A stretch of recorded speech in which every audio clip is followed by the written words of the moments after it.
Itu kan belum Natal, kenapa ada ginian? Kenapa udah suasananya Natal? Halo Romo. Hai Romo.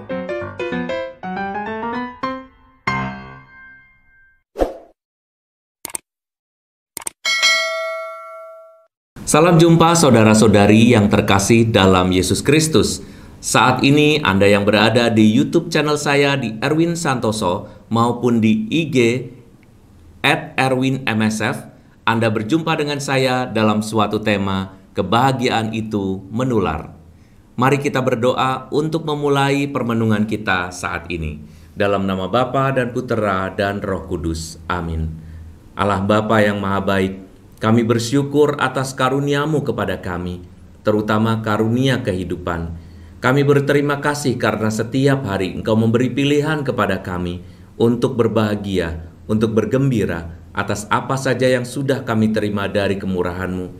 Terima kasih ya Tuhan, Engkau sudah selalu bersama-sama dengan kami. Berilah kami kesempatan untuk merenungkan semua ini, agar kami pun dibawa pada kebahagiaan dan kemudian membagikan kebahagiaan itu kepada orang-orang yang berada di sekitar kami. Semua ini kami persembahkan dalam nama Yesus Kristus, Tuhan dan pengantara kami. Amin. Dalam nama Bapa dan Putera dan Roh Kudus. Amin. Baik, saudara-saudari yang terkasih dalam Yesus Kristus, suasana makin mendekati hari raya Natal adalah suasana yang menggembirakan buat kita. Di mana-mana orang sudah mulai memasang pohon Natal dan kita bisa menyaksikan film-film atau lagu-lagu, bahkan sudah mulai disetel di mana-mana supaya menggembirakan kita. Pertanyaan saya adalah, apakah Anda sudah berbahagia? Apakah Anda sudah merasakan kegembiraan? Ataukah Anda masih dirundung situasi atau pengalaman yang tidak membahagiakan Anda? Atau Anda masih sulit menemukan kebahagiaan karena jauh lebih mudah bagi Anda menemukan alasan untuk bersedih, untuk jengkel, untuk kesal, untuk marah? Kita diciptakan oleh Tuhan mempunyai kesempatan untuk memilih apakah hidup kita akan menjadi bahagia atau hidup kita akan terus-menerus memikirkan hal-hal yang menyusahkan. Kedua hal baik yang membahagiakan maupun menyusahkan adalah hal yang terus-menerus akan kita alami, kapanpun sampai nanti maut menjemput kita. Tetapi selama hidup ini, kita bisa memilih bahwa kita mau berbahagia, kita mau hidup lebih ringan, kita mau hidup lebih nyaman, dan kita mau hidup menginspirasi orang-orang di sekitar kita dengan kebahagiaan itu. Mampukah kita? Nah, perasaan bahagia itu konon adalah perasaan yang menular, dan saya percaya nanti kita buktikan dalam beberapa teori maupun bahkan dalam kitab suci yang kita percaya sebagai firman Tuhan. Kita baca dari Amsal 15 ayat 13, dikatakan, "Hati yang gembira membuat muka berseri-seri, tetapi kepedihan hati mematahkan semangat." Ternyata selain menjadi obat yang manjur, hati yang gembira membuat muka kita menjadi berseri-seri dan orang lain pun akan senang melihatnya. Jadi kita sering menyebut hati yang gembira adalah obat, tetapi hati yang gembira membuat muka kita berseri-seri, dan selain berseri-seri, kita juga menemukan bahwa wajah kita dilihat orang lain dan wajah itu akan membawa suasana tertentu ketika kita berjumpa dengan mereka, siapapun itu. Mungkin ada orang yang tidak menerima kita. Kok aneh kamu? Kok bisa bahagia? Kok aneh sih kamu ketawa-ketawa? Kenapa sih orang lagi suasana begini kamu ketawa-ketawa? Banyak sekali kita menemukan pendapat itu, bukan? Kenapa? Memangnya kalau saya ketawa, memangnya kalau saya happy, harus ada suasana dan alasan untuk saya happy. Alasan itu kita temukan secara pribadi di dalam diri kita. Alasan itu kita temukan di dalam pikiran kita. Tetapi lebih sering kita lebih suka menerima alasan-alasan yang justru menyusahkan. Kenapa? Karena alasan yang menyusahkan itu lebih banyak ceritanya dibandingkan dengan alasan yang menggembirakan. Kalau kita merasa bahwa wajah kita bisa berseri-seri, itu tanda bahwa dalam diri kita pun sesuatu yang membahagiakan sedang terjadi. Saudara-saudari yang dikasihi oleh Tuhan, Tuhan melihat hati. Begitu juga ternyata Wajah kita menggambarkan apa isi hati kita. Coba Anda paksa ketika Anda sedang mengalami situasi yang tidak nyaman. Anda paksa untuk tertawa, Anda paksa untuk tersenyum, Anda paksa untuk bermuka bahagia. Mampukah Anda? Mungkin Anda pikir dengan pertanyaan di awal, pasti jawabannya tidak bisa. Ternyata jawabannya adalah bisa. Ketika kita tidak suka, ketika kita tidak nyaman, atau ketika kita sedang sedih, kita bahkan diberi kebebasan oleh Tuhan untuk berekspresi. Anda bisa mencobanya. Walaupun Anda sedang jengkel, tapi cobalah Anda di kaca sendiri, tidak usah bertemu orang, Anda tertawa, oh ternyata masih bisa. Berat hati, kayak nggak nyambung, iya benar, tetapi apakah meringankan? Jawabannya, positively meringankan. Apa sih yang sebetulnya mau ditawarkan dalam kebahagiaan kita? Mazmur 118 ayat 24 mengatakan, inilah hari yang dibuat Tuhan, mari kita bergembira dan bersuka citalah di dalamnya. Jadi kalau kita setiap hari menganggap bahwa setiap hari adalah harinya Tuhan, mestinya kita juga menganggap hari ini Tuhan mau memberi kebahagiaan apa untuk kita. Ada berita apa untuk kita. Betapapun beritanya mengguncang, betapapun beritanya barangkali tidak membuat nyaman, betapapun barangkali beritanya tidak membuat senang dan sulit untuk kita untuk merayakan atau bersyukur, tetapi kita tetap mempunyai keputusan kita yang bebas untuk bergembira. Saudara-saudari yang terkasih, sampai di sini saya mau mengatakan kepada Anda semua bahwa maksud dari Tuhan adalah kita diberi kebebasan untuk memilih kebahagiaan atau memilih yang tidak menyenangkan atau yang menyusahkan hati kita. Ada orang yang merasa sepanjang hidupnya hatinya pahit. Ada orang yang selalu merasa menyusahkan orang lain. Ada lagi orang yang selalu merasa disusahkan orang lain.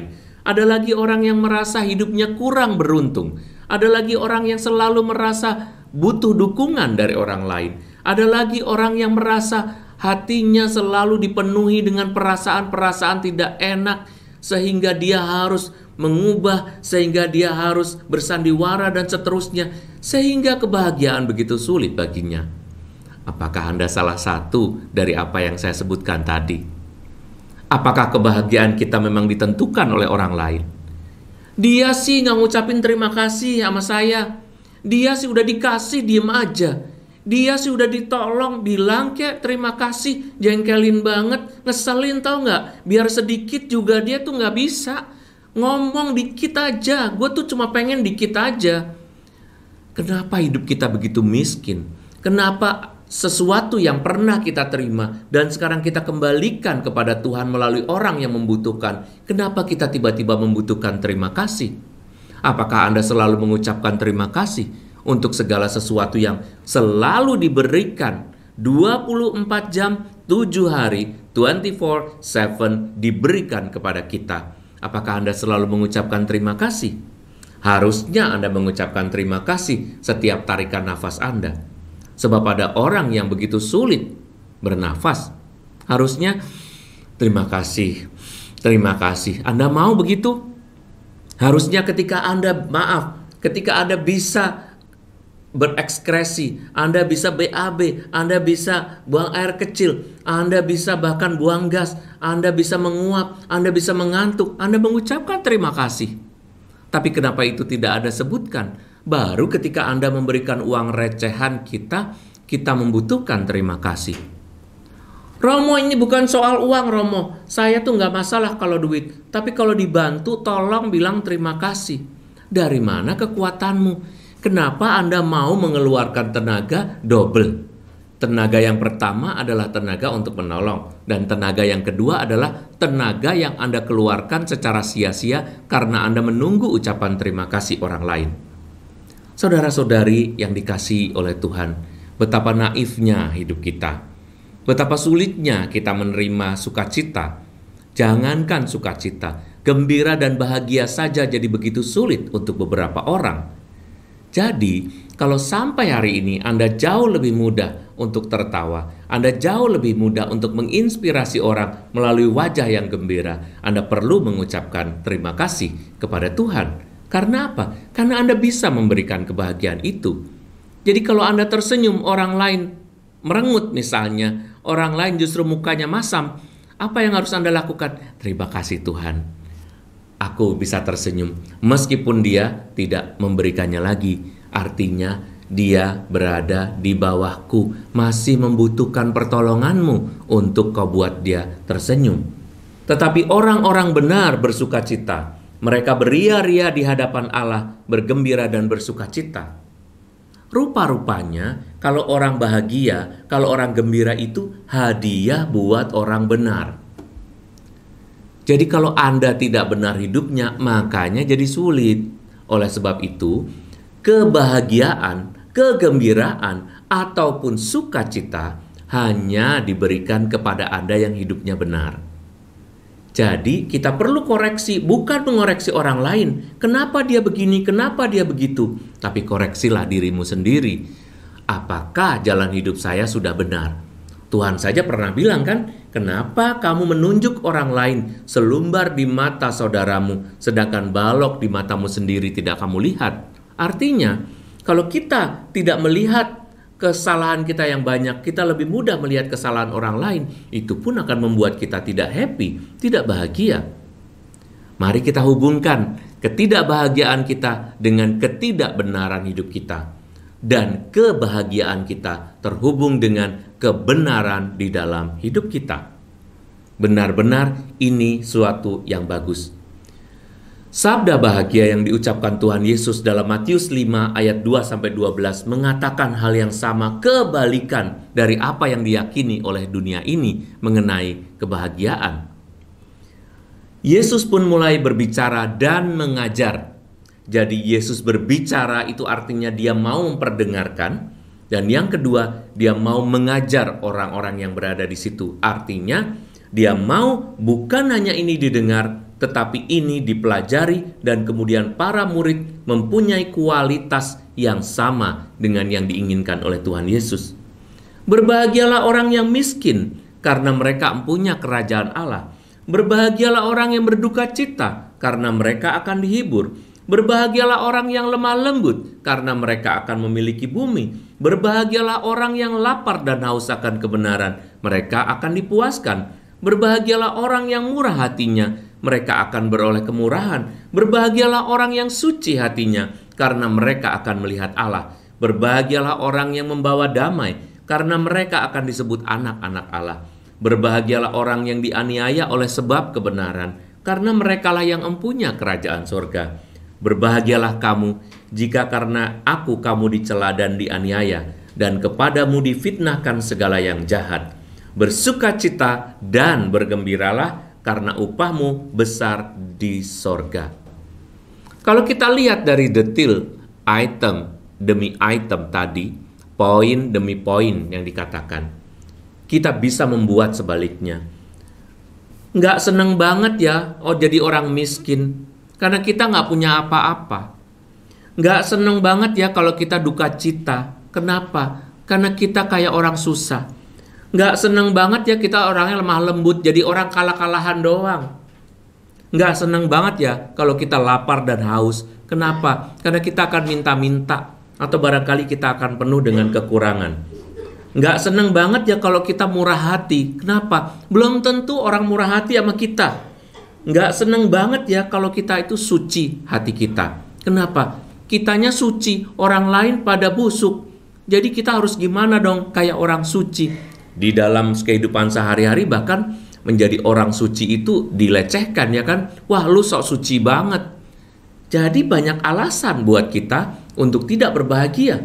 Bahkan kalaupun kita membawa damai, dibilangnya oleh orang lain apa? Udah gak usah ikut-ikutan, ngapain lu sok jagoan, ngapain lu ngurusin orang lain.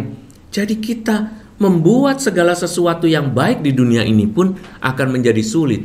Itulah sebabnya apa yang Tuhan katakan di sini adalah bahwa kebahagiaan dan sukacita itu semata-mata adalah keputusan batin kita sendiri.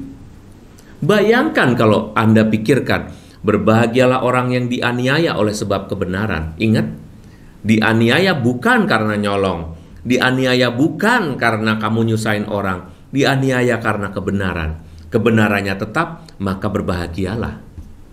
Jadi kalimat yang tadi ada dalam Mazmur dikatakan itu benar, bahwa kebahagiaan itu berasal dari yang benar, dan ketidakbahagiaan maka dari kesalahan. Meskipun kamu dianiaya, kalau kamu benar, kamu akan tetap bahagia. Karena perasaan bahagia itu adanya di dalam hati, dan roh yang diam di dalam hati kita akan selalu membuat hati kita berbahagia. Berbahagialah kamu, berbahagialah kamu. Tuhan selalu mengatakan hal ini kepada kita. Susah nggak sih kalau kita tuh bahagia? Saya ingin bertanya kepada Anda, susah nggak?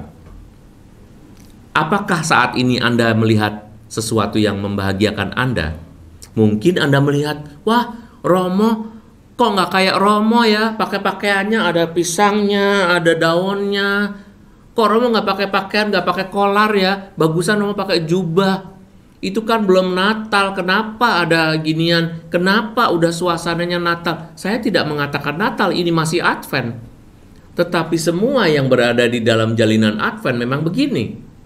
Dan itu tanda kalau saya harus menjelaskan sesuatu yang harusnya membuat Anda happy karena melihat Anda sudah bahagia. Aduh lucu banget itu, wah ilah, Romo funky loh. Wah Romo santai kalau gitu ya, cocok sama bahannya. Pandangan orang yang positif dengan yang negatif sama benarnya. Di mana kebenaran itu? Kebenaran sudah ada di tempatnya. Tetapi di tempat itu hanya ada orang benar yang siap untuk mengkaji sesuatu yang baik. Tetapi kalau hati kita tidak bisa menjadi filter yang baik, kebahagiaan, kegembiraan apapun yang ditawarkan buat kita hanya akan terlihat sebagai objek untuk segera kita evaluasi, untuk segera kita lihat. Orang-orang seperti ini adalah orang-orang yang bernasib kurang beruntung. Kenapa? Karena dia tidak mempunyai pilihan di dalam hidupnya. Pilihannya adalah evaluasi, menghakimi, menilai negatif, mencerca, mencaci, memaki, meledek, membuli, dan itulah yang dibuatnya. Tetapi apa yang diterima oleh orang-orang yang melakukan itu? Ternyata apa yang kita sampaikan ke sana kembalinya ke sini. Dan apa yang Anda ucapkan pada orang lain? Aduh, kamu hari ini seger banget. Waduh, kamu kelihatan hari ini tuh bagus banget loh, cocok loh roknya loh, cocok loh pakaiannya loh. Aduh, kamu sekarang di mana? Udah lama kangen banget. Aduh nih enggak, ini udah kelihatan kegemukan misalnya orangnya. Udah nih abis PSBB gemuk. Enggak bagus malah bagusan gini, segeran kamu. Orangnya oh ya makasih deh. Orangnya happy karena sayanya happy. Mari kita berbicara mengenai soal menular. Mari kita berbicara mengenai kebahagiaan itu menular. Kalau tadi saya masih berbicara bahwa kebahagiaan itu harus kita usahakan dan bermula dari diri kita sendiri. Sekarang saya akan membawa Anda bahwa kebahagiaan dan kegembiraan itu benar-benar menular. Menular melalui apa? Satu, menular melalui perjumpaan. Jadi kalau kita berjumpa dengan seseorang, maka perjumpaan kita dengan orang lain itu akan membagikan kepadanya perasaan kita. Kenapa? Karena gaya berbicara kita akan begitu. Kalau Anda sedang susah, Anda sedang jengkel, pasti perasaan itu akan muncul di wajah Anda. Mungkin Anda bisa sejenak melupakannya. Kenapa? Karena lagi syuting. Mungkin karena Anda lagi tampil. Mungkin Anda lagi perform, sehingga performance Anda harus happy. Mungkin Anda lagi difoto, sehingga harus kelihatan bahagia. Tetapi pada akhirnya, kebahagiaan itu akan terbukti melalui perjumpaan, bahan pembicaraan, perkataan-perkataan, pilihan-pilihan kata kita pun. Kalau seorang psikolog pasti akan melihat bahwa hatimu tidak bahagia, bahwa kamu lebih memilih sesuatu yang membuat perasaanmu menjadi pahit. Dalam istilah rohani karismatis biasanya disebutkan kepahitan hati. Hati kita rasanya kayak apa ya? Nggak tahu. tapi sebutannya adalah kepahitan hati, ya kan? Atau apalagi, ketika kita tidak bahagia, kita menulis, yang kita tulis juga tidak bahagia. Kita lihat aja dalam aktivitas media sosial sekarang ini. Anda bisa melihat kok orang-orang tertentu yang menulisnya itu selalu dengan nada yang tidak enak. Menulisnya itu selalu dengan tulisan-tulisan yang tidak nyaman. Sebel banget gue tadi ketemu sama orang melengos. Gimana sih perasaan lo kalau ketemu temen lama, lo sapa, terus dia cuma aja, jengkel nggak sih? Gue sih paling enek ketemu orang, terus gue dikatain, gila aja, baru ketemu sekali. Semua dituliskan, dan ada yang menulis itu sehari sampai lebih dari 10 kali. Entah dalam Twitter, entah itu dituliskan di Instagram, di Facebook. Betapa kita ini menjadi makhluk yang kurang beruntung, karena tulisan-tulisan kita pun ternyata tidak menularkan kebahagiaan. Mungkin buat Anda sangat lebih mudah membuat cacian atau membuat penilaian itu, sangat mudah. Karena kita berbudaya itu. Saya ingin mengajak kita, orang-orang seperti kita ini harusnya mengajari diri kita sendiri dan mengajari anak-anak kita untuk lebih bukan menilai, tetapi lebih mengapresiasi. Kalau kita belajar untuk mengapresiasi, maka apa yang kita lakukan pun akan baik, akan lebih memberkati dan membuat orang lebih bahagia. Belum lagi ide-ide kita. Kita tidak bisa menyampaikan ide-ide yang sangat baik dan terbaik kalau hati kita sedang tidak bahagia. Inilah berbagai bentuk komunikasi yang sering menginspirasi orang, tetapi inspirasinya secara negatif. Bapak, Ibu, dan saudara-saudari yang terkasih, kalau Anda sedang mengusahakan pertobatan, salah satu usulan saya untuk pertobatan kita adalah sulitnya kita bahagia. Sulitnya kita menginspirasi orang lain untuk berbahagia dan bersukacita. Karena hati yang gembira adalah obat buat kita, ternyata adalah inspirasi juga untuk orang lain. Bagaimana caranya supaya kita bisa mengusahakan kebahagiaan dan mengubah kepahitan hati kita itu menjadi kemanisan hidup? 1, cari teman yang benar. Kalau Anda merasa teman ini terus-menerus berbicara tentang orang lain, terus berbicara mengenai hal-hal yang buruk mengenai dirinya sendiri, Anda katakan, Tuhan itu maha baik. Masa dari tadi ceritanya yang begini terus? Happy dong. Saya pengen dengar ceritanya happy, kamu tuh bagus loh padahal loh. Kita puji dia. Tapi kalau dia tidak bisa, dia terus-menerus begitu, kita harus mencari teman yang lain. Karena kalau tidak, semakin lama kita ingin mengubah orang itu, belum tentu orangnya berubah, tetapi kita yang akan berubah. Berubah menjadi apa? Berubah menjadi unhappy person, atau seorang yang tidak bahagia. Yang kedua adalah, pikirkanlah hal yang ringan. Ketika kita menemukan situasi yang berat, pikirkanlah hal yang ringan. Kenapa? Karena semua hal yang terjadi di dunia ini sifatnya sementara, akan berlalu. Saya pernah mendengar ini usulan, bahkan akan berlalu itu adalah usulan dari kitab Pengkhotbah, kesementaraan kita. Dan juga kalau dari agama lain ada usulan dari Buddhis juga mengatakan bahwa semua yang terjadi di dunia ini akan berlalu karena sifatnya hanya sementara saja. Jadi yang akan berlalu atau kesementaraan di dunia ini sebetulnya adalah sesuatu yang global, sesuatu yang rasional. Kalau begitu, kenapa saat demi saat kita diisi oleh sesuatu yang memahitkan hati kita? Pikirkan yang ringan. Kurangi yang tidak penting dalam dirimu. Mungkin Anda itu tidak bahagia karena kebanyakan kerjaan. Orang yang kebanyakan kerjaan, hasilnya mungkin banyak, tetapi banyak juga hal yang diambilnya yang negatif. Kenapa? Karena mungkin Anda kelelahan. Bagaimanapun kita itu punya faktor biologis yang sangat menentukan kita. Apakah kita benar-benar mudah berbahagia atau tidak? Saudara-saudari yang terkasih, jadi untuk menginspirasi orang, Anda perlu membahagiakan diri sendiri sebagai awal, sebagai startnya.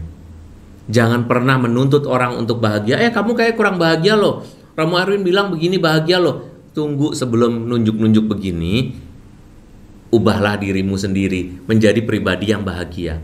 Yang bahagia itu bukan sifatnya sesaat atau sementara. Kebahagiaan itu harus berpola. Jadi harus ada pattern yang baik buat kita untuk memastikan bahwa kita terbiasa mempunyai lifestyle atau gaya hidup seperti ini. Saya dan Anda ditantang hal yang sama. Ketika saya menyampaikan kepada Anda, belum tentu saya juga terus-menerus bisa menginspirasi Anda dengan apa yang saya katakan. Kita berjuang yang sama, tetapi sekurang-kurangnya saya sudah memikirkan, saya sudah mengusahakan, dan saya sudah berjuang. Kini kita harus berjuang sama-sama. Kalau Anda kesulitan misalnya, susah membayangkan gini. Coba Anda bayangkan waktu Anda masih kecil dulu. Coba Anda bayangkan waktu Anda masih SD, atau mungkin SMP, atau mungkin sudah awal-awal SMA lah. Kita di akhir-akhir SMA tuh udah mulai memikirkan universitas tuh udah mulai berat kita. Hidupnya makin dewasa makin berat. Tetapi di awal SMA masih baru tuh, masih happy keterima di SMA ini, keterima di SMA itu, dapat teman ini, pacar ini. Tapi menjelang ujian itu udah mulai pasang surut.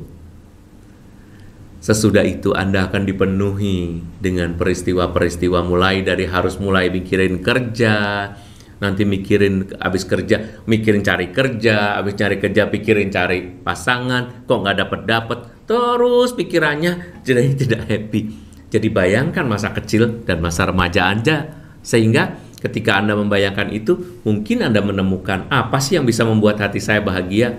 Kalau saya sih nyanyi bahagia, menggambar bahagia, menulis saya bahagia. Hal-hal yang bersifat art atau seni membuat hati saya bahagia. Untunglah begitu ya. Atau semakin memperbanyak aktivitas sosial. Di penghujung renungan saya ini, saya ingin membawa Anda bagaimana suatu aktivitas sosial pada orang-orang yang mengalami kesulitan dan menderita bisa membuat dan mengangkat kebahagiaan kita.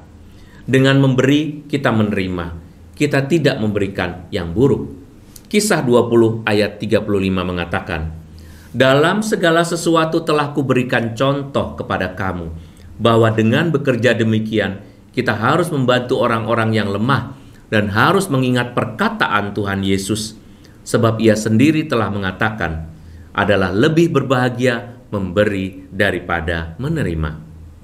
Ternyata melalui memberi, berarti kita sudah mengosongkan diri kita. Kita merelakan sebagian dari apa yang kita punya kepada orang lain.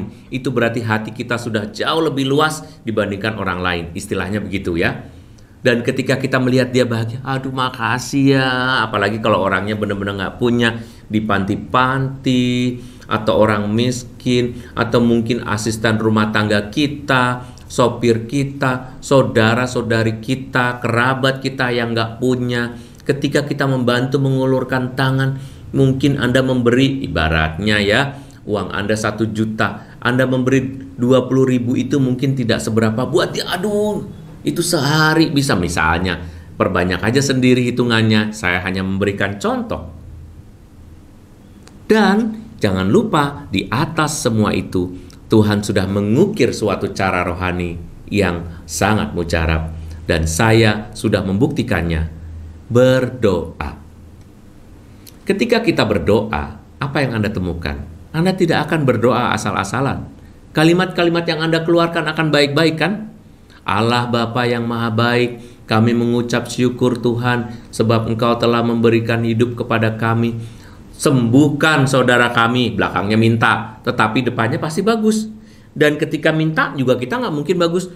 Tolong ya Tuhan, awas kalau enggak ya Tuhan. Nih, awas kalau sampai nggak mungkin.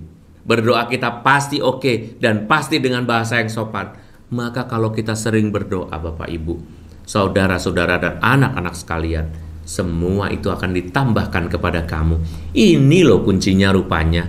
Kenapa hal-hal rohani bisa jauh lebih menyembuhkan dan memerdekakan kita semua. Semoga Anda terinspirasi. Mazmur 27 ayat 6. Maka kepalaku akan ditinggikan di atas musuh-musuh yang mengelilingi aku. Di tempat kemahnya akan aku beri korban. Dengan bersorak-sorai aku akan bernyanyi dan bersoraklah kepada Tuhan. Sukacitakanlah dirimu sendiri, ambil bagian dalam hak untuk bahagia, dan bagikan pada orang yang ada di sekitarmu kegembiraan itu. Sampai jumpa dalam pertemuan yang lain, dalam episode dan juga tema-tema yang membuat kita makin bersukacita. Selamat mempersiapkan kelahiran Tuhan dalam hari Natal. Tuhan memberkati. Amin.